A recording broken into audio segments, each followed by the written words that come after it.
Welcome to today's podcast. My name is Perla Brewer and I will be your host.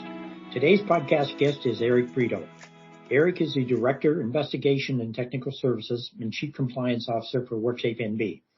Eric is here today to talk to us about recent changes in health and safety legislation in New Brunswick. Welcome, Eric. Thank you for having me.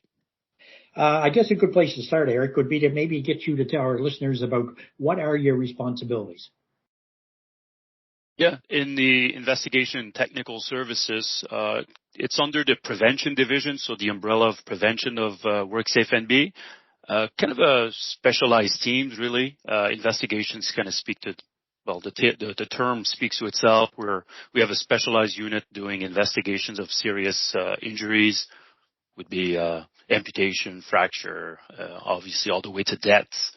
And we have just a dedicated team for that. We also have two other dedicated teams, which are looking at human factors, so the ergonomists, so fitting people into where they work, so fitting people with their machines, environments, or even the office, right? So a lot of people working from home, that's ergonomy. So in the third team is the industrial hygienist. The prevention of occupational disease would be the way to explain what they do. And there's also the engineer. We have one engineer with a title of engineer at WorkSafe, and he works under this department. And I also have kind of a side task of all of those other things, which is the chief compliance officer. Two major roles here would be to look at deviations. So if people wants to deviate or the workplace wants to deviate from a section of the regulation because they can't meet it for whatever reason, sometimes the regulation can be somewhat prescriptive. So they provide reasonings and the proposal that they want to, on how to want to deviate. So it comes to me, I will make a decision and it needs to be as safe or safer than what the regulation first prescribed. That's one piece. And the other piece would be appeals. So health and safety officers, we have numerous health and safety officers under in the prevention division. They don't report to me. So the chief compliance is not a supervisor managerial role. It really is a chief in the sense of appeals. So if there's an appeal of an order at the workplace, it would come to the chief compliance officer, and the decision would be made to suspend the order, cancel, or upheld the order, really. So those are the two major roles for the chief compliance officer in that department within the division. How many are in your investigations unit? 6. 6. Mm-hmm. Now, how many officers would you have on staff at this time? I know people are often asking me how many, officers do you have in New Brunswick? Yeah, so don't take this with a grain of salt, really, because I'm not 100% sure, but my guess would be around 25-ish, okay. But I could be wrong here. Okay. So we're here today really to talk about legislative changes. So I guess a good starting point would be, how do they happen? Is there a mechanism that kicks in that at a certain point, whether it's a time period or feedback, what initiates a review of legislation? I guess all of them. All of what you said would be reasons to look at legislative changes. There is one that is a little bit more formal, which is every 5 year. There is a provision under the Occupational Health and Safety Act where WorkSafeNB has to do a comprehensive review of the act and the regulations and to submit changes that are from that review to our minister, to our government, really. So this is every 5 years we need to do that. So that's the more formal way to propose legislative changes. But it's fairly new. We just finished our first one in December of 2022. And since it's every 5 years, the next one is due by December of 2027. So that's a formal way to look at legislative changes. That's not the only way, of course, to look at legislative changes. There's a movement to harmonize nationally or even in the Atlantic provinces to harmonize, to remove trade barriers, really. So a worker from New Brunswick could go into a different jurisdiction or vice versa. That's also one of the reasons that we're looking recently at legislative changes, is to remove trade barriers. And we have a lot of examples of those, like PPE. For example, hard hats were changed, boots, first aid kits. So a first aid kit would be good across Canada instead of like before. To be fair, before that change, a first aid kit would only be good in the jurisdiction you would be in. Well, to remove trades, you can take your kits now, go across Nova Scotia, and you'll still be good. There's other ones coming on harmonization, like curriculum. So for first aid, so everybody would have the same curriculum for first aid, which right now, again, is the same thing as first aid kit. We all have our own first aid curriculum, so meaning that somebody trained in first aid in New Brunswick may not necessarily be trained in Quebec or Ontario. So that's another avenue where there is a movement to harmonize, to remove trade barriers. Okay, I want to start you right go there. ahead. Is there any appetite to harmonize all the legislation across the board so that, it's not a piecemeal operation, but rather it's a sort of full scale, that if you are a company operating in New Brunswick and they move and want to work in Nova Scotia, that it would all be harmonized? It wouldn't just be pieces. Is there any appetite for that, or do you see it more going piece by piece? Yeah, from my perspective, I see it going piece by piece. The other one would be almost utopia, really, of having one occupational health and safety legislation that would apply to all of Canadians.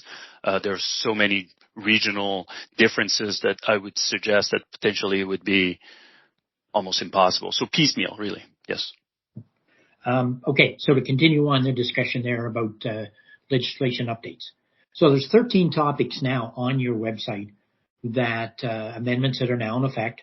Those would be examples, I guess, of ones that you've already completed. Yes. And you have another 11 that are in the process right now? Correct, yes.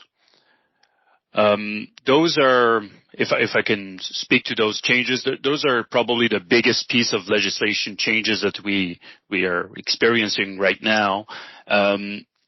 Those comes from 3 technical committees that were established years and years and years ago. One is occupational hygiene, construction, and forestry, or logging and silviculture. So those are changes that were in the pipeline over a decade of changes. And it just so happened that it all occurred at the same time. So that's why there's so many changes really happening at the same time. There was a door opening to change legislation. It just happened to be at the same time. Somebody at WorkSafe decided to divide those topics or those changes in phases, phase 1, phase 2, and phase 3, for 2 reasons. For employers to be able to digest the changes, because there's less at the same time. It's not all one chunk. It's going to be over a period of a year and a half, instead of being one day, a lot of changes. And also for us at WorkSafe to prepare, to get ready to provide materials for employers to get ready for those changes, even to get our staff ready for those changes. So those are the reasons to go into phases, and also they came from a lot of years of consultation with technical committees over the years. Now, when it comes to committees, you mentioned 3 committees that have been established. So when they go to review a topic, can you tell folks what the process is that they would go through? Who's on the committees? How do they make decisions? I know over the years I've had people say to me, it's got to be employer focused, or it's got to be employee focused. Talk to us a little bit about how these committees are structured, how the decisions are made, sort of towards the outcome. Those committees were certainly designed to include people that would be affected or would know about, let's say, occupational hygiene, logging and silviculture. We can think about our industries, or people working in those industries for sure would be included in those. Construction would be our associations, the same thing with forestry really.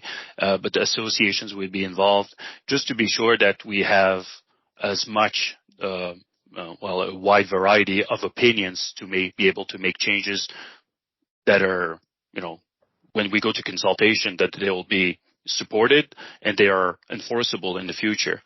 But not all changes are done with technical committees. I'd like to point that out too. And we're kind of going away from technical committees, really. It's more of there's a change. Changes could come from multitude of reasons, really. It could be something that we, WorkSafe, identified as an issue, or there was an injury and there's no regulation on something, or there's just gaps complete gaps in regulation. And some of the phases really try to address some of those gaps. There were no regulation, as an example, on lab safety or X-ray safety. There was no regulation at all. So there's gaps identified, or the other pieces, they're quite dated, really. Even the industry is following a stranger standard of safety. Well, it's time we move on and we implement better changes. So, but we do approach the players, really the people involved in that work, to make sure that they are aware of the changes and that we get their feedback, their pulse. What is it that would work for the industry, really, that topic? So during your stakeholder consultation, you put out a document that is proposed changes? During the consultation? Yes. During the consultation, yes. Yeah, we would. It's almost like a survey. Well, it's not almost. It is built by. It's built by our communication department for the consultation. So it goes out. It is a survey, really. It's questions. Questions on. We are proposing to change this because of reasons A, B, and C. And do you support it? And why? And we have, let's say, depending on the number of changes proposed, there could be a multitude of questions, of course, but sometimes we just go out for consultation for one or two changes, like the 5-year review that I was just talking about. The minister's report went out in December of 2022. We just consulted on one thing. There was one thing that needed to be consulted on. Not everything needs to be consulted on early, because some of them are what we would call housekeeping. So it's just the language needs to be changed, let's say, to make it gender neutral. We don't need to consult on it. It doesn't change the intent of the section. Or let's say a definition needs to be updated, because engineer that used to cite the Association of Engineer definition is no longer the same definition between the two. Those are kind of what we call housekeeping. So we changed some of those without consultation because they're just, again, housekeeping. Now, do you find you get good feedback from your consultation? When we moved recently to kind of that survey model done by communication, I'll give the kudos to our communication department. We get more because they go out with emails with with all the stakeholders in New Brunswick and the associations, and there's a long list, and they just send them out. So it's not there and you answer if you can. It's we proactively go out to get feedback, and we're getting more. The one on committee minutes, again, that's a change that is proposed in the 5-year review. That one, I would say we receive 130 to 140 responses. So for us, it's quite significant as a response rate compared to what was in before, without the proactive approach to get feedback from our consultation. So, question I have, I guess you just brought up, and that's around Joint Health and Safety Committee minutes. Heard all kinds of rumors about a change was going to take place. Some people say, oh, yes, it has. Some say, yes, it hadn't. What is the status actually of that JHSC minutes right now as to whether or not they're mailed in? Yeah, just for I guess for the listeners' perspective, the change that is being looked at is currently the legislation. The Act requires committees to take minutes. Those minutes from those monthly meeting, needs to be sent to WorkSafeNB every month.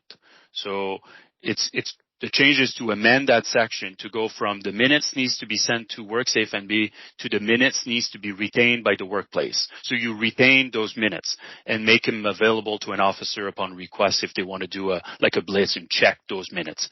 So that's the proposed change. So I'm pretty sure you guess where I'm going with the language I use. It's not there. It's not a change yet. It's a change that is part of the 5-year review that we consulted on. Overwhelmingly, we receive positive. The consultation was positive on the change to amend it to retain minutes. So that's part of the report that went to government, and it's going to be looked at in due time, and hopefully it changed. Really, I think it's a positive change personally. So now, not yet, early. Not yet. Okay, I'm going to put you on the spot here. Any sense as to when there might be a decision? Are we talking 6 months, a year, 2 years? Well, again, we don't control legislative changes, so whatever I say is somewhat meaningless, really. But I would suggest that 2024, I could see it happening. Yes. Okay. Now, in your role as Chief Compliance Officer, over the last few years, I've taught a number of Joint Health and Safety Committee courses. And every now and then someone on my course will come up and say, well, look, can I get a deviation so I don't have to, or we don't have to as an organization, have a JHSA meeting every month? Mm-hmm. How many of those types of deviations requests would you get in a year? And do you approve many of them? Yeah, we do get requests. We call them variants just because it's deviations only for the regulation. So we call them variants. It's directly in the act. We around 8 to 10 a year really would be the number. Of course, it fluctuates. But we're starting to get repeat customers for sure because there's a limit to the time frame. So we just say, if there's an approval, we provide the approval for 2 years, and it's on the employer to come back. So even those 8, 10, it's really more like 5, really, because there's, repeat customers, really. When would you give a deviation? What kind of circumstances? Deviations on their regulations, you mean? Yeah, really? on a JHSC request. I would provide a variance for a committee only for the frequency of meetings. So that's the only ability that I have to provide a variance. And really, if the hazard is low, would be 1. So the workplace is a low hazard workplace, 1. 2 would be that they have a term of reference, so that they have the process, the system in place to support their JHSC or their committee. And 3rd, that they are meeting monthly. So before you request a variance, you can't request a variance the day 1, of course, because you want to have try to meet. Well, not try, but you have met as a committee monthly.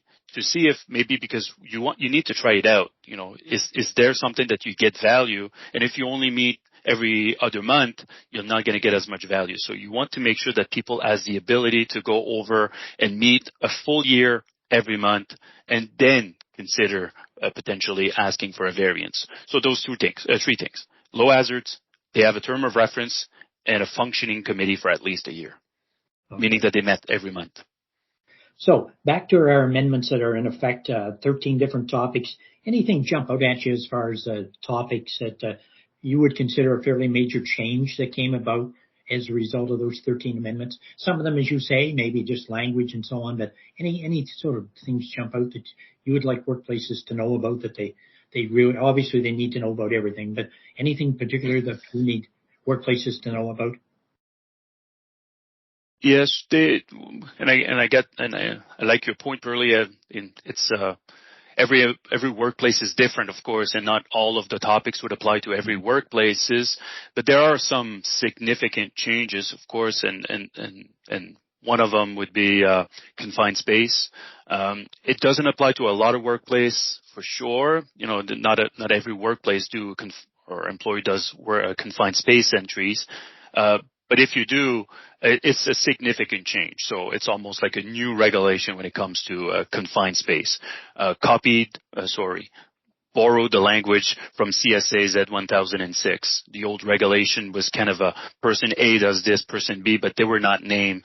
CSA names people like attendant, entrant, emergency, team response, team leader, supervisor. So there's a name attached to people with task, which from a reader perspective, makes it certainly way easier to understand the intent and who's who, and what responsibility people have. So a big change on confined space. Electrical as well. There's a huge focus on, compared to before, not that it didn't say that before, but now the focus is clear that you work on electrical equipment locked out. And if you don't work on electrical locked out because it's impossible, like impracticable, I think is the word we use in the regulation now, you need to develop a code of practice on how you do that work safely, which is something that's new. And the selection of protective equipment, if you're working on live equipment, to protect you from electrical shocks or arc flash, you need to go to a standard, which is the CSA standard for the selection of adequate PPE. So this is this is new compared to the old regulation. Lab safety, there was nothing on lab safety. Again, that doesn't apply to every workplace, of course. But if you do have centrifuges, fume hoods, there was no regulation before. Now there is. So it certainly does have a huge impact on those workplaces. There's a lot of subject being changed, of course, but forestry has changed significantly. One also that I would say that certainly of interest to me is to talk about asbestos. Asbestos was there before we had asbestos, but it's been updated. So if you have, or you should verify if you have asbestos in your workplace. It's not just for people doing renovation, asbestos regulation. It's also if, let's say you're working in a workplace, well, we all do, but in a building, and there could be some, or you should verify if there's asbestos in the building. That's being updated as well, and something to consider. Well, we can probably go through all the 13 topics one by one, but an hour wouldn't suffice. Okay, no, that's a good review. For the ones that are current under review, explosives, laser radiation, lighting, ladders, and so on.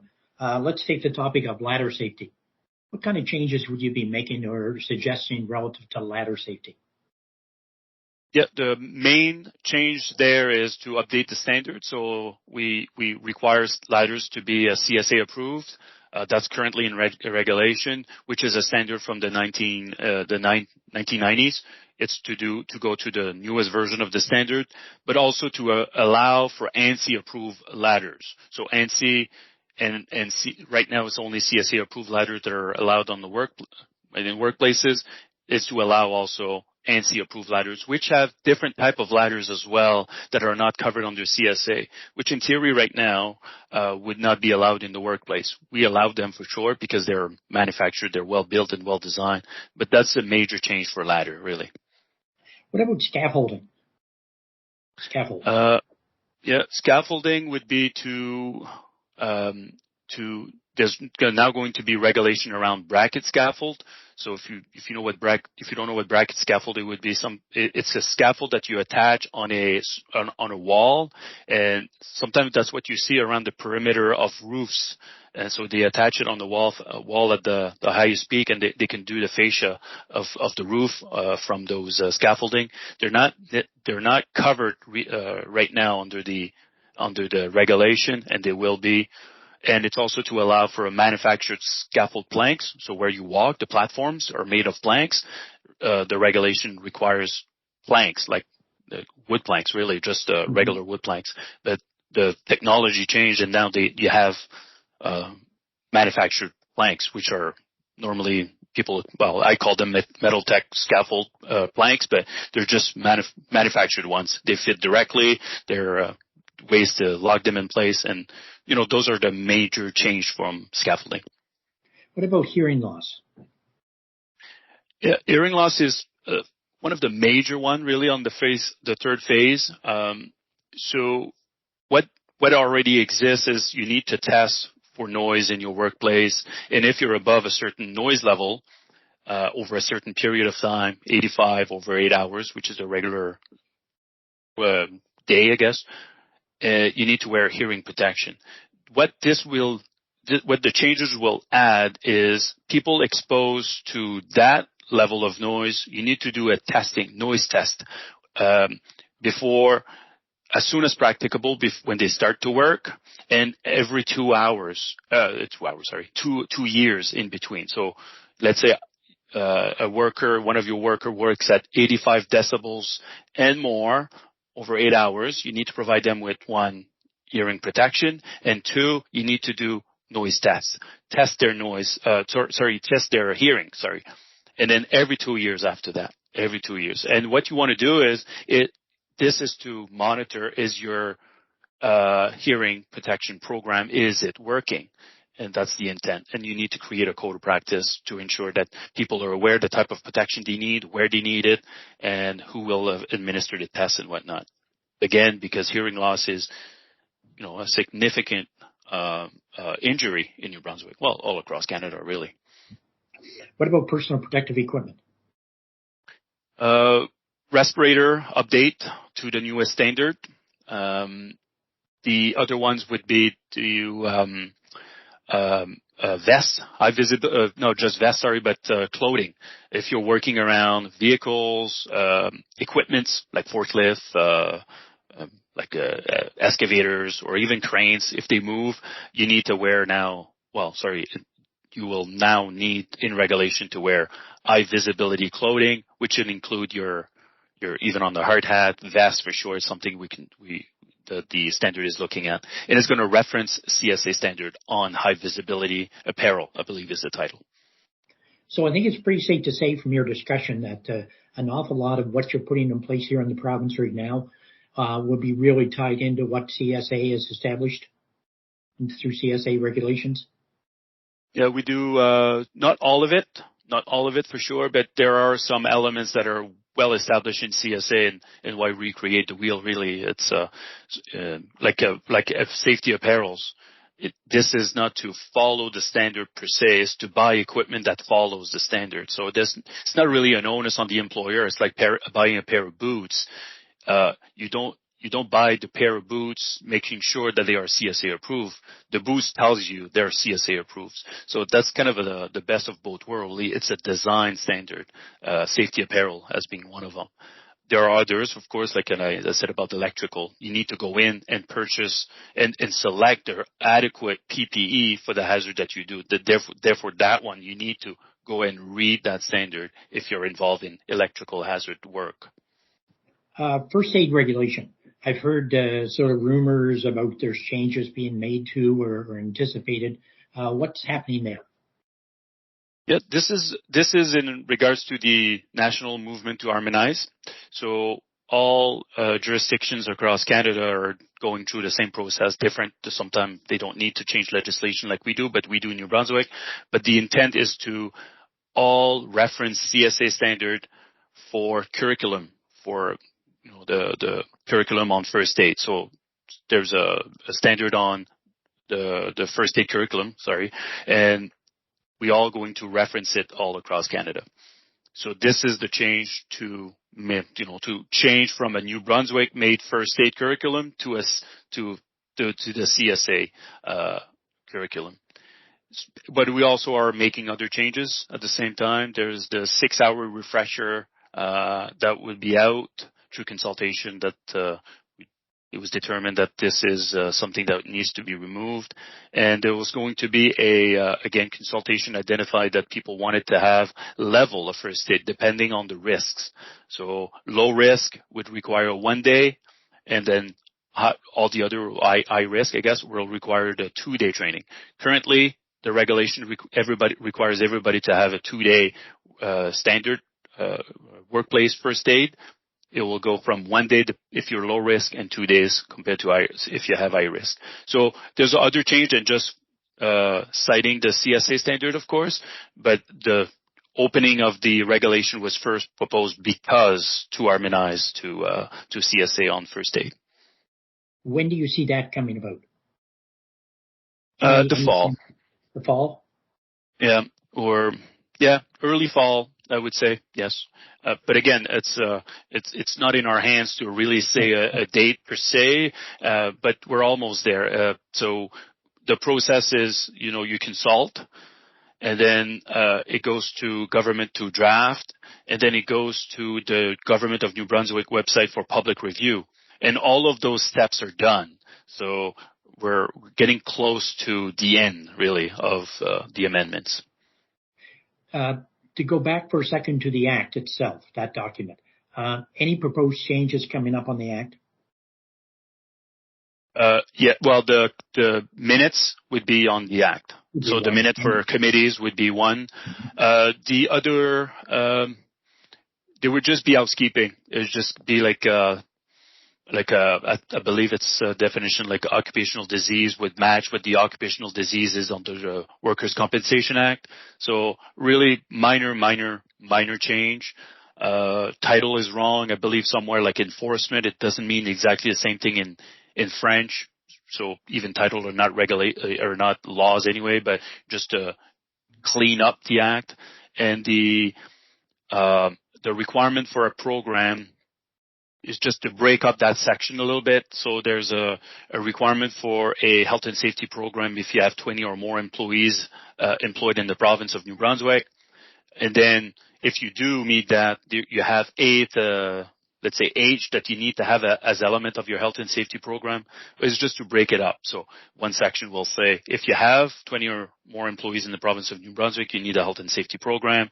And then a new section underneath that would say if you have the requirement, this is the elements of a program, just to break it up a little bit.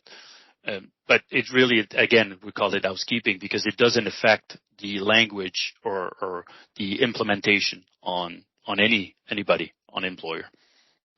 Now, obviously, we could talk about amendments all morning, all afternoon as well.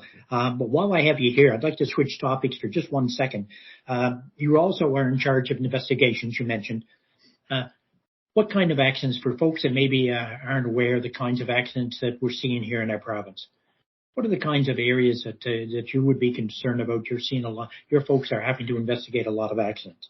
For example, as a lockout, confined space, whatever.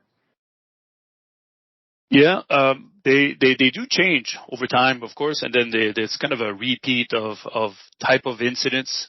Certainly seasonal. You see more construction in the spring and that you would see in December, but lockout is certainly something that is almost there, often. It's one of them that I would suggest that I would say that without looking at data per se, anecdotally,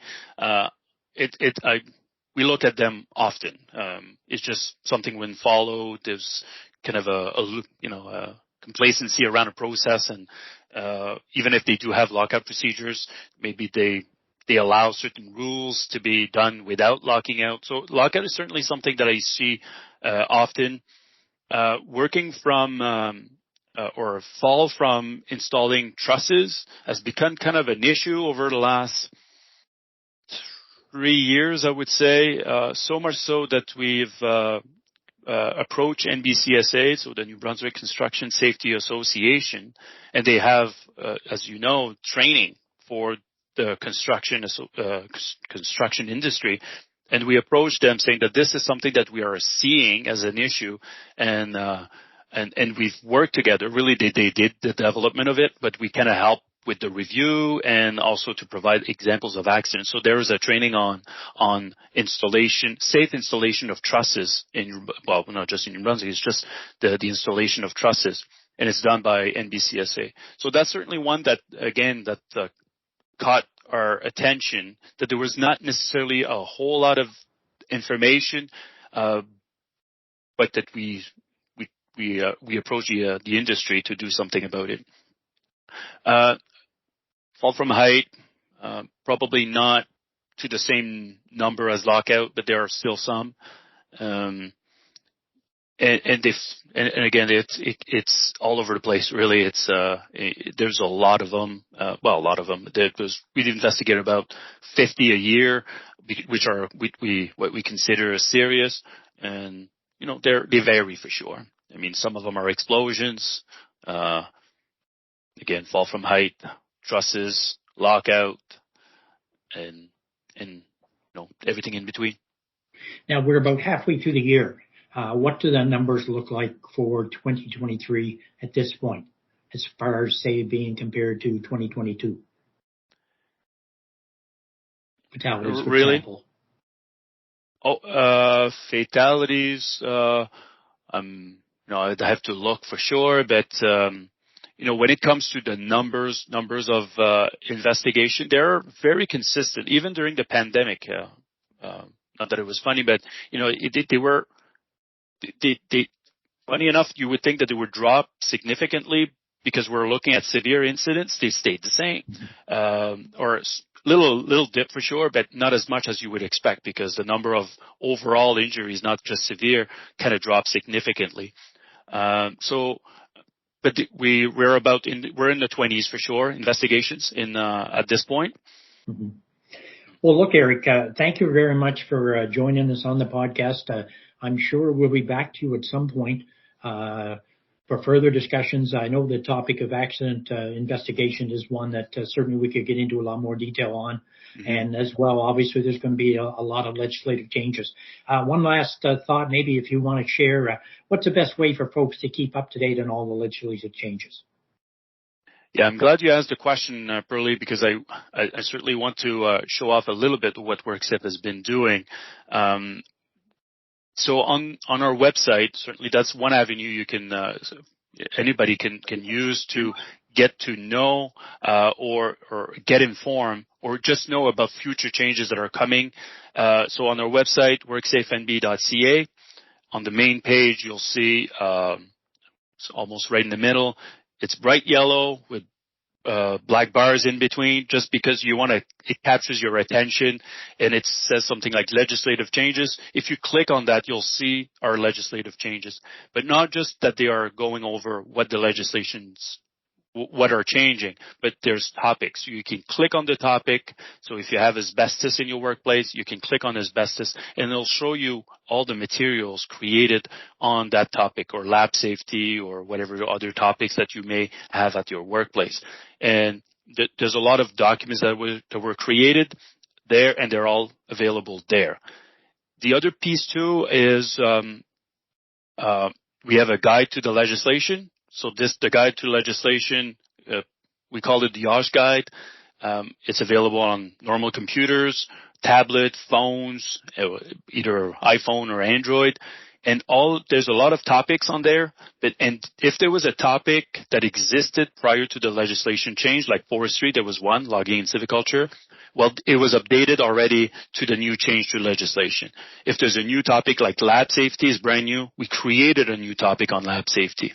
So all of those topics are either updated or there's a new topic created. And we're going to do the same thing for the third phase.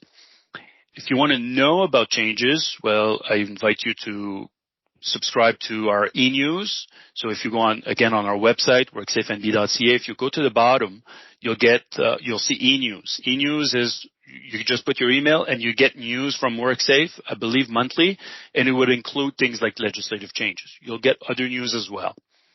And if you're part of social media like LinkedIn, Twitter, we also share news like that, those legislative changes on those channels as well. And lastly, we have a lot of, well, not a lot, but we have staff that are in the field, health and safety officers, and they are aware of those changes. We are training them on those changes, and they should be a good place to go for knowledge of what you need to do, what the changes are, and what's coming. So I invite you to speak to your contact that you have at WorkSafe. And if you don't, give us a call, whatever the number is. I can't remember by heart, but it's on the website again. Well, look, thank you very much, Eric, for joining us today on this podcast. We'd love to hear from our listeners. If you have any comments, suggestions for future speakers, please send them off to us. Thank you very much. And again, Eric, thank you for joining us and giving us a lot of information in a very short period of time. Thank you. Glad to be here. Okay, bye.